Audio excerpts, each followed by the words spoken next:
Okay, thank you. Thank you very much again. Do you see my screen now? Do you see my screen?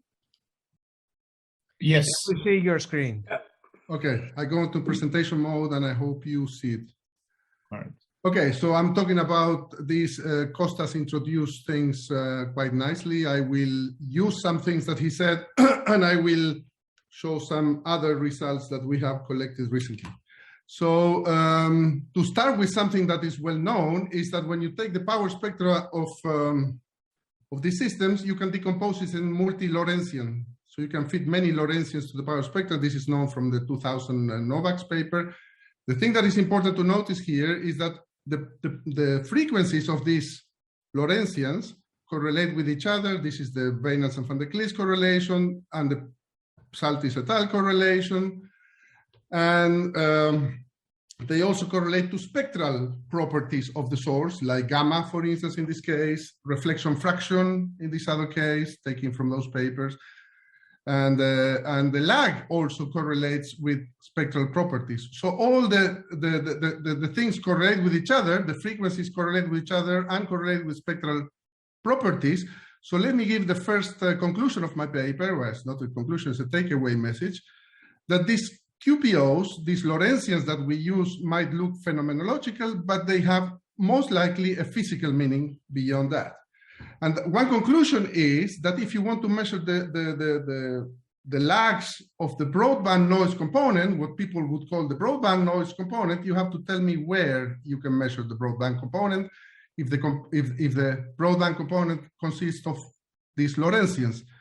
So talking about time lags as a way to measure travel times and measure sizes of things from travel times without a model is a bit a dangerous business, I would say. You have to consider what each QPO does and combine that in Fourier space to see what you would expect to see. The other thing to remember is that the variability has a very hard spectrum. If you go up to 30 kb, this is on the left, a high frequency QPO, kilohertz QPO, on the right, a type C QPO with XTE. But if you go with HXMT, they have variability of 15% at 100 kb, and even they are still detectable up to 200 kb. If you look at the spectrum of a source, I just take something very generic, you see the components, the disk, the corona, and reflection.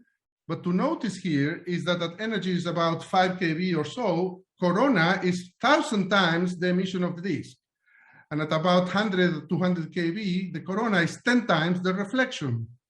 So to get 15% RMS at those high energies, either of the components, if it's not the corona, has to be variable at 100%.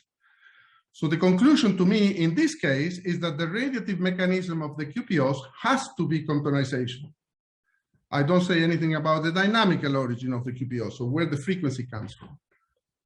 And so let me show you some results about this radiative mechanism of the QPO. And then after this general initial introduction, just quickly how the model works.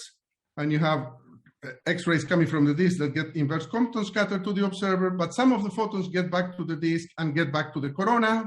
And so there is a feedback mechanism besides the direct emission to the observer. But you have to realize that this is oversimplified, because once the system reaches steady state, this green line will never be there because the disk is always the same thing. So once the system enters in equilibrium, in some equilibrium state, you don't have a separate emission from the disk that is not fed back and the part that is fed back.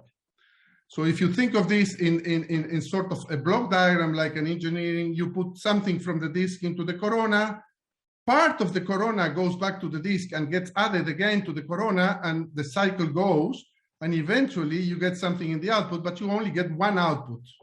You don't get two disks.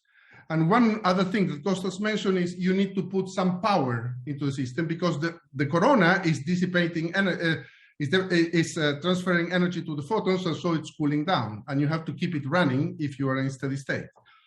And the way we solve this in our model is by taking the components equation and then perturbing the quantities in that equation. Costas went quickly on that, plus adding the external heating rate and the fraction of photons that add up to the disk by feedback. I'm not going to stay too long here. So let me show you some results beyond what Costa showed you. As you saw before, I think Phil showed before the type B QPO in Maxi J 1348 with NICER, and we fitted the model, and this is the fit that Federico Garcia did in 2021 on this QPO measured by Tommaso. And the three parameters of the models are the size of the corona, the feedback fraction, the variability, the amplitude of the variability of the external heating rate, and the reference lag to say where the lag is zero, basically. And there are four other parameters, the QPO frequency, but that is given because we measure it. And there are three parameters, the temperature of the soft source, gamma, and KTE of the corona, that actually come from the steady state spectrum. So you don't need to fit them, you take them from the steady state spectrum. And the model fits quite well, as you can see here. Notice the fact that below 2 kV, the lags become soft again. Hard again. So the soft photons come first. Okay, I'm mixing those things up. Here is a result that is not yet published, taken from a paper that we are writing with another PhD student, Saina. And here is Maxi 1820, the type B QPO, taken from the paper by Homan, just to show you. This is the RMS, and this is the lag spectrum. And the red lines are fits with the model again, with the model that I was describing before, the same model that Costa showed before. One thing that we do new here is that instead of taking these parameters that I wrote here from the steady state spectrum, we fit the steady state spectrum at the same time. And the reason is the time average spectrum of our time variable model is NTH-comp in essence, is the same. So we can take it and put it in the fit of the steady state spectrum. So what we did in this case is fitting the RMS, the lags, and the steady state spectrum all at the same time with these parameters, and I forgot KTS, sorry for that, this parameter linked between all the fits. So we are fitting them simultaneously instead of fitting first the steady state and then using the parameters to the time variable part. One thing that I wanted to mention is that these two sources, if you look at the RMS and lag spectra of the type B QPO, they are very similar. They have this U-shaped, characteristic U-shape. We go to slightly lower energies in Maxi J20, and even the lags are slightly bigger. But this is something very interesting that I will come back to later. Here is another example of how we fit the model to the type C QPO in Maxi J 1535. And what you see here is the RMS, and here is the lags, fitted with the model in the same way that I just described, linking with the steady state spectrum. Blue is NICER, black, red, and green is inside HXMT. This now extends up to 100 kV. The model is fitting from around 1 kV to 100 kV. And the fact that this one looks different is because the reference lag is the reference band for the lags is different, but actually they are the same. The shape, the model is the same model. Finally, a reproduction of the figure that Costa just showed. We did this work for 1915, and what I repeat just what Costa said, is that if you look what happens with the lags, why is it going the wrong direction? What happens with the size of the corona that we infer from fitting the RMS and the lags of these 400 observations is that the size decreases as the QPO frequency decreases, and then it reaches a minimum, and then it increases again. At the same time, the feedback fraction is high in this part. This is the color, close to 1, and then it's very low in this part. This says something about the change of the geometry as Costas mentioned. It tells you that if the corona here has a high feedback fraction, means that it must be covering the disk. Here is very large, but it has a very low feedback fraction. It must not be covering the disk. So the geometry, which we find by assuming spherical geometry, must not be spherical, must be something else. So now I reach my last 2 slides with the conclusions. The model works. We can fit the RMS and lag spectra of type B and C QPOs in black hole candidates, and also kilohertz QPO in neutron stars, see the paper by Costas. The same model fits both the steady state here and the time variable spectrum, and it goes up to 100 kV, from 0.3 to 100 kV.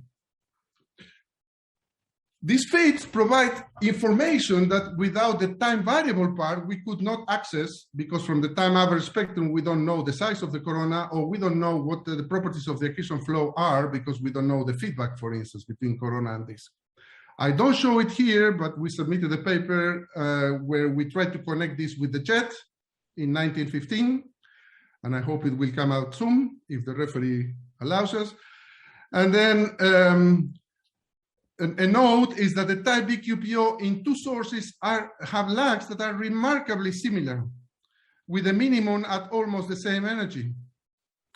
And if the type B QPO comes from the jet, then the inclination of these two systems must be quite similar. We don't know the inclination from this one from radio. We know this one is around 60 degrees, but we don't know that one.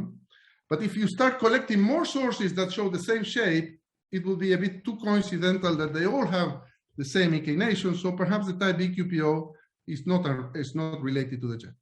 Thank you very much. Thank you. This is really interesting work. Any questions from the audience? All right. Yeah, Federico. Hello. I wanted to know if with your model you can also try to explain optical and infrared QPOs, or if it's something that is totally out of the lead of this model. You saw the email that Diego sent you the other day, probably. No. That was a question I had even before that email. Oh, okay. That's okay. No, I don't mean that you had the question because of the email, but we are trying to do that. Yes. We would like to be able to do something like that. It depends where that QPO comes from. Is it coming from the jet? Most likely, right?